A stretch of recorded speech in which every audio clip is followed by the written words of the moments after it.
খবর 24 সাথে আপনাকে স্বাগত।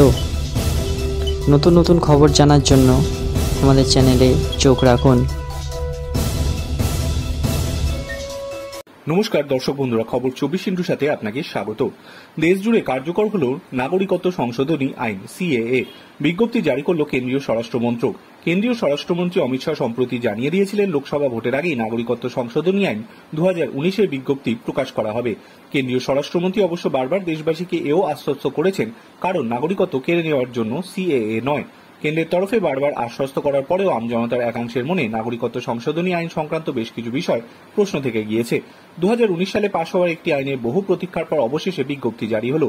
এক নজরে দেখে নেওয়া যাক কি এই নাগরিকত্ব সংশোধনী আইন সিএএ ঠিক কি। 2019 সালে সংসদে পাশ হয় নাগরিকত্ব সংশোধনী বিল এবং তা আইনে পরিণত হয়। সিএএ আইনের মূল বিষয় হল 2014 সালের মধ্যে পাকিস্তান, আফগানিস্তান কিংবা বাংলাদেশ থেকে আসা হিন্দু, খ্রিস্টান, বৌদ্ধ, জৈন, শিখ ও পার্সিদের ভারতীয় নাগরিকত্ব দেওয়া। এক্ষেত্রে শর্ত হল অন্তত তাদের 5 বছর ধরে ভারতে বসবাস করতে হবে, তাহলেই তারা নাগরিকত্বের জন্য আবেদন করতে পারবেন। যারা ইতিমধ্যে ভারতীয় নাগরিক তাদের ক্ষেত্রে কি? যারা ভারতীয় নাগরিক তাদের জন্য সিএএ নয়। উল্লেখিত প্রতিবেশী দেশগুলি থেকে আসা বিদেশি নাগরিকদের নির্দিষ্ট শর্ত পূরণে ভারতীয় নাগরিকত্ব দেওয়ার জন্যই এই আইন। অর্থাৎ যারা ইতিমধ্যে ভারতীয় নাগরিকত্বের রয়েছেন তাদের সঙ্গে এর কোনো যোগাযোগ নেই।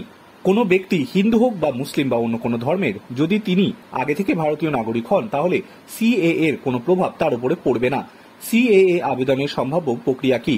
আবেদনকারীর একটি অনলাইন পোর্টালের মাধ্যমে নাগরিকত্ব পাওয়ার জন্য আবেদন করতে হবে, তবে তিনি ভারতে প্রবেশ করেছেন সে কথাও উল্লেখ করতে হবে সেখানে। সিএএ এর সঙ্গে এনআরসির কোনো যোগাযোগ রয়েছে? আপাতত সিএএ এর সঙ্গে এনআরসির কোনো সম্পর্ক নেই।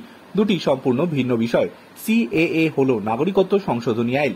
এটি হল উল্লেখিত প্রতিবেশী দেশগুলি থেকে আসা হিন্দু, খ্রিস্টান, বৌদ্ধ, জৈন, শিখ ও পার্সিদের নির্দিষ্ট শর্ত সাপেক্ষে ভারতীয় নাগরিকত্ব দেওয়া। অন্যদিকে এনআরসি হল জাতীয় নাগরিক পঞ্জি। এটি হল ভারতের বৈধ নাগরিক শনাক্তকরণের পদ্ধতি, যা আপাতত শুধুমাত্র অসমেই রয়েছে।